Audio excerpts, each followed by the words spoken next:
Hello folks and folkettes, it's me, EBROXAS. You feel free to skip this opening to when the video actually starts about here. But I'm sorry if I couldn't do a normal Halloween video this year. My computer literally died on like the 2nd of October, and I could not get it working until about the 29th, so I could not have enough time to edit anything worth the time and effort. So I just had to scrap it. But last year I couldn't upload my Halloween video because my internet died right before I was gonna upload it, and I could not get it up until after November, so I just scrapped the project and rage quitted. But I got most of the segments finished, so we're gonna watch a couple of the segments.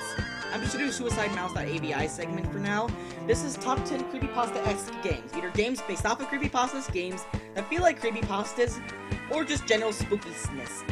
Like, you have games like Slender and the Misfortune game, but yet you have stuff like Luna game, which is not based off of any creepypasta in particular, or Ika Village. If I was making the list now, definitely include Five Nights at Freddy's, because that definitely feels like a creepypasta game, but that's just me. Did you say so, Uboa? Uboa approves. But still. So you're literally gonna watch a lost episode of me talking about a lost episode game. So this is gonna be pretty freaking weird and awesome.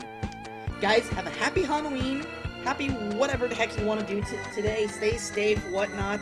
I'm sorry this is a cop-out. If you want to see more of the segments, please let me know, because some of them aren't really that good because they were never actually finished. Like, I was adding the finishing touches like the Ika Village segments and the Misfortune segments, so... And I didn't have some, like, these Slender segments, which I never got even remotely close to finishing. So if you guys want me to either finish those or upload what they currently are, just let me know. I'm just uploading Suicide Mouse because it's honestly my favorite segment, even though I'm the most grumpy during that because it's only number 7, and it's not my favorite game on the list, by far. Again, you could have skipped most of this intro because it's just me literally babbling or here or wherever the heck I put it. And then I put on Uboa just because I'm bored. Whatever, I'm just staring in the mirror. Enjoy! To kick things off with, let's start with a game that I have a love/Bucky and annoyed with relationship. And that game would be suicidemouse.exe. Yes, this game really exists, unlike what Mudahara would make you think it was. It's based off of the creepypasta of the similar name, Suicide Mouse, and I thought it was an interesting thing to start with. So let's talk about it some. First off, the gameplay is kind of like a point-and-click adventure game, but instead of pointing at stuff, you waddle around. And most of the stuff you do is run around the world exploring it, or interacting with stuff. Most of the stuff you interact with are either knocking on the door of Mr. Bean to see how he's doing. Most of the time he's grumpy, by the way, just a heads up. Or doing something incredibly morbid and nightmare-feel-inducing. And for the most part, the gameplay is very simplistic, and it works rather well to its advantage. On the aesthetic side of things, the game reminds me of the creepypasta it's based off of, mixed with a bunch of old Game Boy games. I.e., the sprites are 8-bit black and white 2D hand-drawn homemade sprites that are, for the most part, rather simplistic and kind of creepy, and I like them. On the sound side of things, I feel mixed. On the one hand, there's a soundtrack. In my opinion, the soundtrack is incredibly atmospheric, really creepy, and works incredibly well with a game like this. And then there's the Easter egg that causes Tiny Tims living in the sunlight, loving in the moonlight to play over all the normal music. Which its sound in general makes things at least 8,192 times cooler. At least. Take a listen. Living in the sunlight, loving in the moonlight, having a wonderful time. Having got a lot, I don't need a lot, coffee's only a dime. Living in the sunlight, loving in the moonlight, having a wonderful time. See what I mean? And then on the other hand, there's the sound effects. They're non-existent, unless they're screaming at the top of their lungs in a cheap attempt to scare you, while your character literally explodes from the obnoxiousness. And now here's where things segue to the bucket annoying center of my relationship with this game.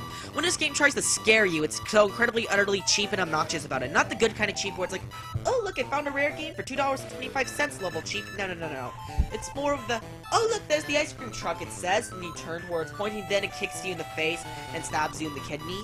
Level cheap. What this game does is, on occasions, it flashes an image from another creepypasta that has nothing to do with what's going on, most of the time, at you with a loud gong noise, and/or shows a bunch of them rapidly until your character dies from the obnoxiousness. Which is so incredibly mean and cheap.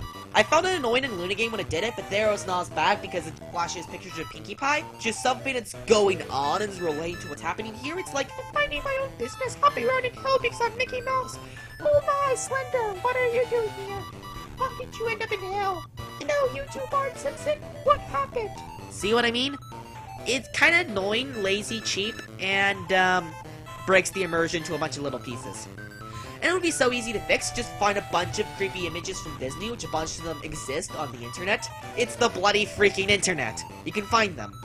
Trust me, I know the internet well enough. With that all the way, the rest of the things I kind of like about this game, like, even though this is incredibly morbid, the deaths in these games are really well done.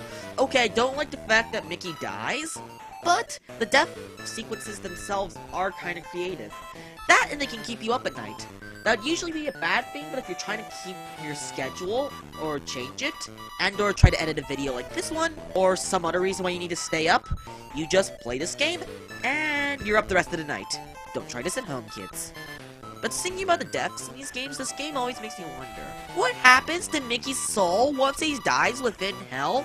Except for one of the methods of pushing daisies in this game, all the ways you can die are while you're in the middle of hell. So what happens to his soul? Does he just respawn back in hell? Does he go up to heaven? Does he become a ghost? Does he cease to exist in ever black abyss of peaceful comfortness that he's been seeking this entire time? What gives? You know, I'd love to see some of this explored in a possible sequel. Like, maybe if we're going with the idea of him still being down there once he dies, Mickey's body died within hell, but his soul's still there. And he's forced to wander, and figure out a way so he can get out or just plain die. So he can finally stop seeing all the screwed up flashing imagery of messed up stuff from other creepypastas, and pictures of his friends that he left behind once he jumped into the pits into hell. He made a bad decision going down here, so he wants to just get out and be a ghost in the overworld, or just plain die, and seek an ever black abyss that he's been seeking this entire time.